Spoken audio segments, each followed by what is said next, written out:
तो आज हम बात करेंगे किसकी? आज हम बात करेंगे स्ट्रक्चर ऑफ मायोफिब्रिल की। हमने कल बात की थी कि जो स्केलेटल मसल होता है वो एक मेम्ब्रेन के अंदर बंद होता है, जिसको हम नाम देते हैं किसका? एपिमाइसियम का।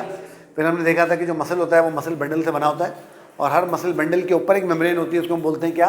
पेरीमाइसियम। फिर हमने देखा कि जो मसल बंडल्स हैं वो मसल सेल्स के बने हुए हैं, जिनको हम कहते थे मसल फाइबर्स। और हमने देखा कि जो मसल फाइबर्स है they are surrounded by membrane which is the endomysium. और हमने देखा कि फिर जो मसल फाइबर हैं उनके अंदर मायोफिब्रिल्स हैं। और हमने बात की थी कि मसल की जो पूरी की पूरी कॉन्ट्रेक्टाइल मशीनरी है वो बेसिकली मायोफिब्रिल के अंदर मौजूद है। अच्छा, अब अगर मैं मायोफिब्रिल को स्टडी करना शुरू करूं तो मायोफिब्रिल मुझे इस तरह से नजर आएगी। देखो इस तरह, सबसे पहले मुझे मायोफिब्रिल में इस तरह के रिपीटिंग यूनिट नजर आएंगे बहुत सारे। मुझे मायोफिब्रिल में इस तरह के बहुत सारे रिपीटिंग यूनिट नजर आएंगे। ठीक है, एक ये बना लिया मैंने। अच्छा, मैं चूंकि अंदाजे से बना रहा हूँ तो अगर चीज़ थोड़ी तो ऊपर नीचे हो जाए तो आप मुझे इसमें माफ़ कीजिएगा। देखिए, दूसरा यहाँ पे होगा ऐसे। मैं कोशिश करता हूँ कि जितना मेरा अंदाज़ा सही हो सके। ठीक है, तो एक आपको ऐसे नजर आएगी, दूसरी आपको ऐसे नजर आएगी। चले मैं ऐसे ही एक और बना लेता हूँ ताकि आपको ये समझने में चीज़ें थोड़ी बेहतर हो जाए। ठीक है, ओके।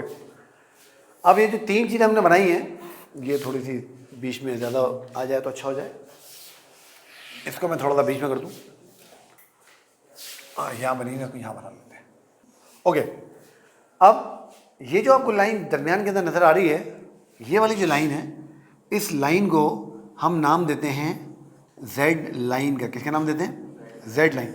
अब ये जो जेड लाइन है ना, इसमें जो वर्ड है ना जेड जो है, ये एक जर्मन वर्ड से हमने लिया हुआ है, और मैं आपको नाम लिख के बता देता हूँ और उसको हम पूरा पढ़ भी लेते हैं ना। ये जो जेड है इसको यहाँ लिख लेते हैं, ज़ूशन शाइवा। बाल इसका मतलब मिडिल ही होता है, इसका मतलब मिडिल ही होता है, यानी दरमियान में। तो अब आपको समझ में आ गया कि जो जेड लाइन है ये एक जेड लाइन हो गई, ये दूसरी जेड लाइन हो गई, ये तीसरी जेड लाइन हो गई। तो इस तरीके से लाखों जेड लाइन आपको मायोफिब्रिल के अंदर नजर आती है, लाखों की तादाद।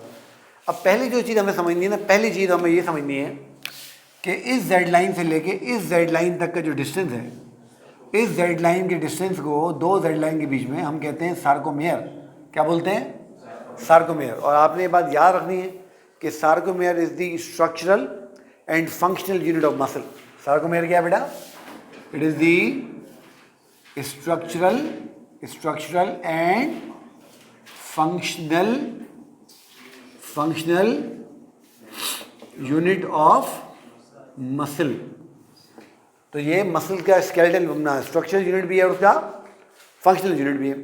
तो अब एक जेड लाइन आपको एक सार्कोमेयर ये नजर आ रहा है, इस तरीके से एक सार्कोमेयर ये होगा, एक फिर उसके आगे, फिर उसके आगे, फिर उसके आगे। तो इस तरह एक मायोफिब्रिल के अंदर आपको हजारों लाखों सार्कोमेयर जो है वो नजर आएंगे। ठीक है, अच्छा। अब ये जो जेड लाइन है ना, इस जेड लाइन से ओरिजिनेट करती है खास तरह की प्रोटीन।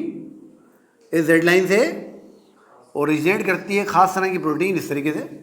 अब वो यहाँ भी मैं बना लेता हूँ, यहाँ पर ऐसे। ये मैंने कहा ना, मैंने चूँकि थोड़ा अंदाजे से बनाया तो मेरा अंदाज़ा थोड़ा ये ऊपर नीचे आपको महसूस हो रहा होगा, बहरहाल कोई मसला नहीं है। तो ये जो आपको नज़र आ रहा है ना, ये इसको मैं सीधा ही कर देता हूँ ताकि हमारा ये ठीक हो जाए। ठीक है, अब ये जो आपको प्रोटीन नज़र आ रही है जो जेड लाइन से ओरिजिनेट कर रही है, अच्छा ये सिर्फ इस तरफ ओरिजिनेट नहीं कर रही होगी, ये इस तरफ भी ओरिजिनेट कर रही होगी, इस तरफ भी ओरिजिनेट कर रही होगी, और इस तरफ भी ओरिजिनेट कर रही होगी। लाइक इसी तरीके से ये यहाँ पर भी होगी, यहाँ पर भी होगी, यहाँ पर भी होगी, इस तरह से यहाँ पर भी होगी और उधर भी होगी, है ना।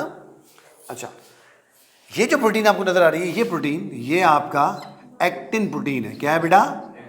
ये आपका एक्टिन प्रोटीन है। तो ये जो जेड लाइन है, इस जेड लाइन से ये प्रोटीन अटैच होती है, वो क्या होती है बेटा? हमारी एक्टिन प्रोटीन। तो it is attach with Z line. तो पहले इसका स्ट्रक्चर समझ लें, फिर बाकी चीज़ें बाद में करते हैं। तो अटैच विद जेड लाइन, तो ये जेड लाइन से अटैच होती है। ठीक हो गया? ठीक। अच्छा, अब यहाँ पर दो जेड लाइंस के दरमियान में जो सार्कोमेयर है, उस सार्कोमेयर में एक्टिन प्रोटीन्स के बीच में आपको यहाँ मसल का थिक प्रोटीन नजर आएगा। आपको यहाँ मसल का थिक प्रोटीन नजर आएगा, और उस थिक प्रोटीन को हम नाम देते हैं मायोसिन का। क्या नाम देते हैं बेटा? मायोसिन का। तो अब आपने याद रखना है कि मसल्स के पास जो कॉन्ट्रेक्टाइल एबिलिटी है, जो छोटा बड़ा होने की सलाहियत है वो एक्टिन और मायोसिन की वजह से। किस वजह से है?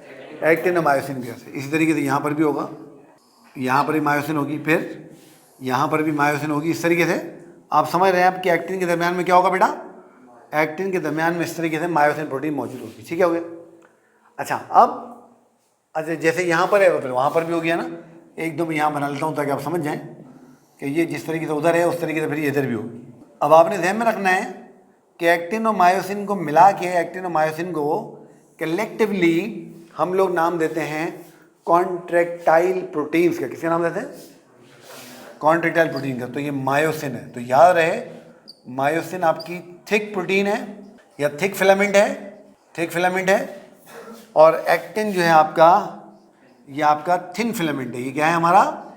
ये थिन फिलामेंट है। ठीक है, बात समझ में आ रही है? तो इस तरीके से अब ये सार्कोमेर में अरेंजमेंट आपको नज़र आती है और ये अरेंजमेंट सार्कोमेर में आपके पास हो रही होती है। ठीक है। अच्छा, अब चूँकि स्केलेटल मसल का फंक्शनल यूनिट सार्कोमेर है, तो स्केलेटल मसल में बहुत सारी चीज़ों को हम सार्कोमेर की मुनासबत से नाम देते हैं। जैसे स्केलेटल मसल में जो एंडोप्लाज्मिक रेटिकुलम होगी उसको हम कहेंगे सार्कोप्लाज्मिक रेटिकुलम। इसी तरीके से स्केलेटल मसल की जो मेम्ब्रेन होगी उसको हम बोलेंगे सार्कोलीमा। इस तरीके से स्केलेटल मसल का जो साइटोप्लाज्म होगा उसको हम बोलेंगे सार्कोप्लाज्म। इस तरीके से समझ रहे हो बात? तो हम सार्को की बेस पे इसका फिर नाम देते हैं। अच्छा, अब यहाँ पर हमने ये बात याद रखनी है और इत्तेफाक से परसों के एंटी टेस्ट में इसके ऊपर सवाल भी आया था कि एक मायोसिन प्रोटीन को 6 एक्टिन प्रोटीन सराउंड करती है। कितनी? तो मैं यहाँ लिख देता हूँ कि ईच मायोसिन, ये वैसे तो बच्चों को हम बताते ही हैं मगर अब इसके ऊपर परसों एंट्री में सवाल भी आ गया। Each myosin is surrounded by 6 actin proteins. तो ये 6 एक्टिन प्रोटीन्स इसको सराउंड करती हैं, 6 एक्टिन प्रोटीन। ठीक हो गया बेटा? बात समझ में आ रही है?